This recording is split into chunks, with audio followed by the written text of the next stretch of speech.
Muy buenas, mis queridos Humphreys.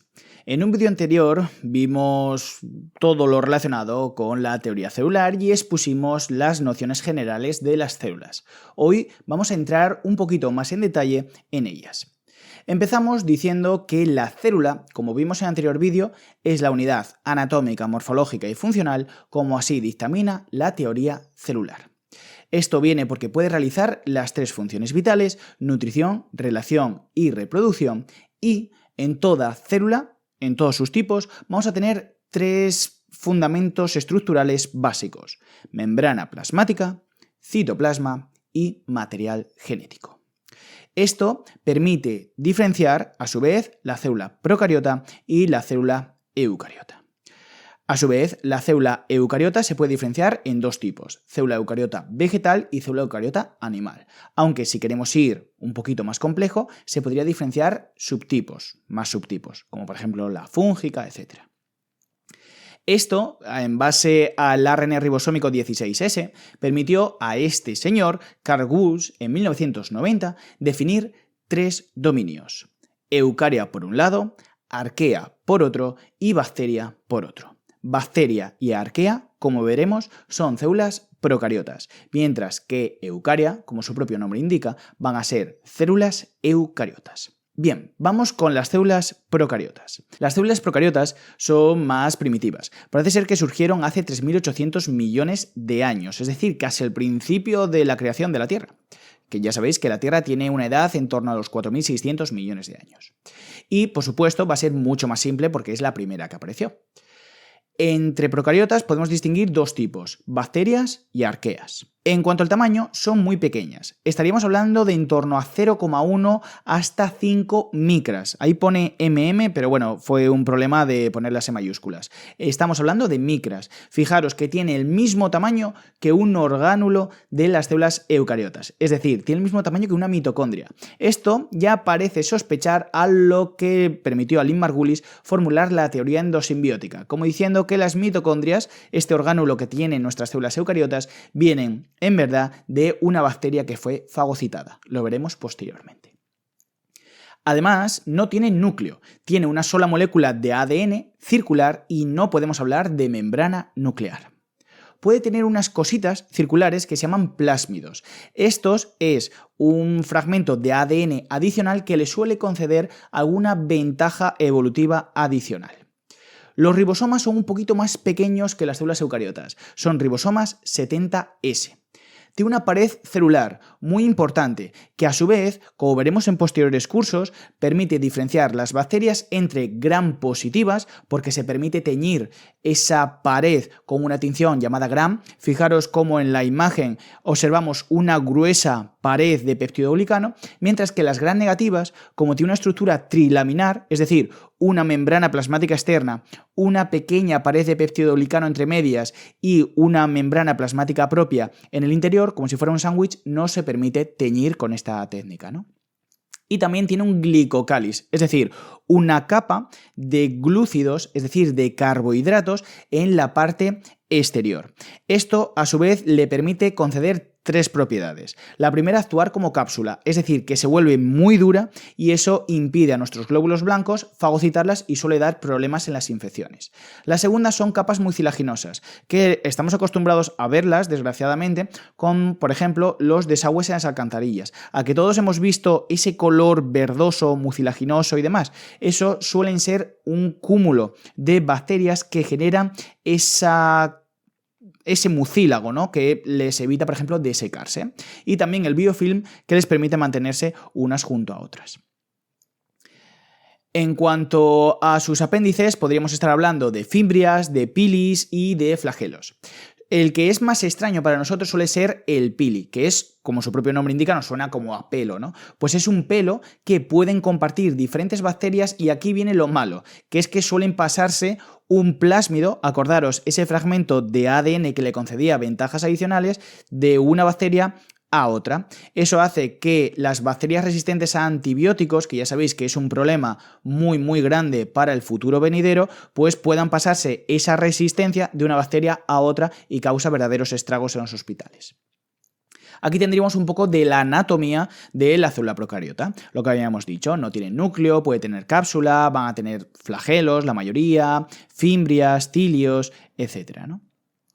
Vamos entonces con las células eucariotas, nuestras propias células. Aquí surgieron entre los 2.000 y 1.500 millones de años, es decir, son muy posteriores a las células procariotas. En verdad, es una procariota en simbiosis con otras procariotas. Es decir, parece ser que viene de una arquea que fagocitó mitocondrias, etc., ¿no? Es decir, es la teoría endosimbiótica que luego veremos y que propuso Lynn Margulis. Tenemos núcleo, es decir, el material genético está protegido por una membrana doble nuclear asociado a unas proteínas básicas llamadas histonas. Tenemos orgánulos membranosos, es decir, la propia célula tiene como orgánulos o órganos propios. Entre ellos tendríamos el retículo endoplásmico, que sirve la síntesis de proteínas por parte del rugoso o el liso para detoxificación y síntesis de grasa, de lípidos. El aparato de Golgi, que sirve para transportar sustancias por medio de la célula a través de las vesículas. El peroxisoma, que sirve para detoxificar. Por ejemplo, la gente que bebe mucho tiene muchos peroxisomas en el hígado para detoxificar ese alcohol etílico que está ingiriendo cuando toma cerveza o lo que sea. Lisosoma, para llevar a cabo la digestión celular. La mitocondria, que es la que nos da energía. El cloroplasto, que solo es exclusivo de células eucariotas vegetales y sirve para producir su propio alimento. El centrosoma, que organiza los microtúbulos entre ellos, pues por ejemplo, para separar los cromosomas en la mitosis o para cambiar la forma de la célula, etc. Y las vacuolas, que almacenan sustancias. Todas las células eucariotas, como hemos dicho con el aparato de Golgi, van a tener unas vesículas por dentro y por tanto podríamos estar hablando de un sistema de endomembranas. Es decir, tiene un sistema de transporte mucho más complejo, por ejemplo, que las células procariotas. Aquí tenemos la teoría endosimbiótica de Lynn Margulis. Acordaros cómo las células eucariotas proceden en verdad de una célula procariota ancestral que fue fagocitando otras bacterias. Aquí vemos cómo ese procarionte inicial empieza a invaginarse, pierde la pared celular, empieza a invaginarse, empieza a rodear el núcleo para protegerlo y en una de estas, con esa capacidad de, al perder la pared celular, de fagocitar, fagocita una bacteria aerobia. Cuando la fagocita dice, ostras, si no la como, parece ser que me da energía. Y así fue cuando empezó esa relación simbiótica. La mitocondria, esa bacteria ancestral, le daba energía y la célula ancestral, que es ese organismo eucarionte, la empezó a aprovechar y ambas se llevaron bien, hasta tal manera que la mitocondria se convirtió en ese orgánulo. Esta primera célula con esa mitocondria, a su vez, fagocitó una cianobacteria, que le llevó a constituir los cloroplastos. ¿Qué quiero decir con esto? Que células eucariotas, tanto animales como vegetales, vienen de una relación simbiótica con las procariotas. Y ahora, como habíamos dicho, hay que diferenciar células eucariotas animales de las vegetales. La animal, por ejemplo, tiene una digestión celular por los lisosomas, mientras que la digestión, en el caso de las células eucariotas vegetales, la lleva las vacuolas. En la célula animal no suelen tener pared celular. En el caso de las vegetales, todas tienen una pared celular de celulosa. La célula vegetal tiene cloroplastos, la animal, imposible. La animal y la vegetal tienen mitocondrias, ambas. Esta es una pregunta a pillar siempre. Tanto eucariotas vegetales como eucariotas animales tienen mitocondrias.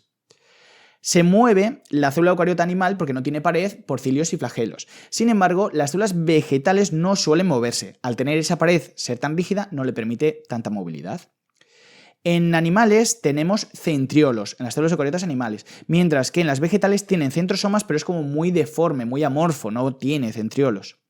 Y el polisacárido de reserva, es decir, la despensa energética de animales, es el glucógeno, mientras que las vegetales sería el almidón. Aquí tenemos la anatomía tanto de células eucariotas vegetales como animales y vamos a hablar un poco de los virus. Los virus no se consideran seres vivos, aunque esto es un profundo debate. ¿Por qué? Porque no realizan las 3 funciones vitales. Y entonces, ¿cómo viven los virus? Pues bueno, imaginaros, aquí tenemos un virus que tiene un material genético. Podemos asociarlo como una especie de pelota con un material genético. Entonces ve una célula animal y a la célula animal la ve como una fábrica. mete su material genético y empieza, como estáis viendo en esa imagen, a reproducirse, a replicarse. ¿Cómo lo hacen? Pues primero tienen que reconocer específicamente a la célula que le va a servir de fábrica. Después empieza a reproducirse utilizando la maquinaria de la propia célula, es decir, es un parásito endocelular. Y finalmente, una vez que ya ha acabado, se libera de esa célula, normalmente provocándole la muerte. Bien, aquí tenemos otra vez el resumen. Lo que es muy importante es que todos los virus van a tener un tipo de células hospedadoras. Si, por ejemplo, digo el virus de la gripe, ¿qué síntomas suele causar? Pues mucosidad, tos, muchos mocos, ¿no? Toser, todo eso, ¿no? Parece ser que está afectando al sistema respiratorio. Por tanto, su hospedador, su célula hospedadora, van a ser esas células. Pero esto es muy importante. ¿Cómo entra ese virus a esa célula? Es necesario una especie de llave que abra el candado que le impediría entrar a esa célula. Como ese virus tiene esa llave exclusiva, permite entrar en esas células del sistema respiratorio para que se reproduzca en su interior y luego se libere. Por eso, ese virus de la gripe no puede afectar, por ejemplo, a una célula del intestino. Se entiende más o menos, ¿no? Porque no tiene como esa llave para ese candado. Bien, por ejemplo, en toda anatomía de un virus se puede resumir de la siguiente manera. Tenemos un ácido nucleico en el interior, una envoltura externa que puede tenerla o no, de naturaleza lipídica, y luego tenemos una cápsida que es de naturaleza proteica. ¿Y qué es el famoso coronavirus? Bueno, el famoso coronavirus tenemos que decir que existen diferentes tipos, desde el resfriado común que todos hemos tenido, hasta la bronquitis o, por ejemplo, la neumonía. El que causó la pandemia es un tipo de coronavirus, que concretamente es el SARS-CoV-2. Y se llaman coronavirus porque cuando lo cortamos por la mitad, pues parece una coronita vista a los diferentes tipos de refracción de rayos X, microscopía electrónica, etc.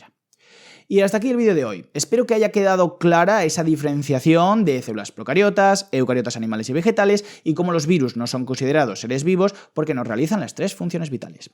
Nos seguiremos viendo en posteriores vídeos. ¡Hasta la próxima!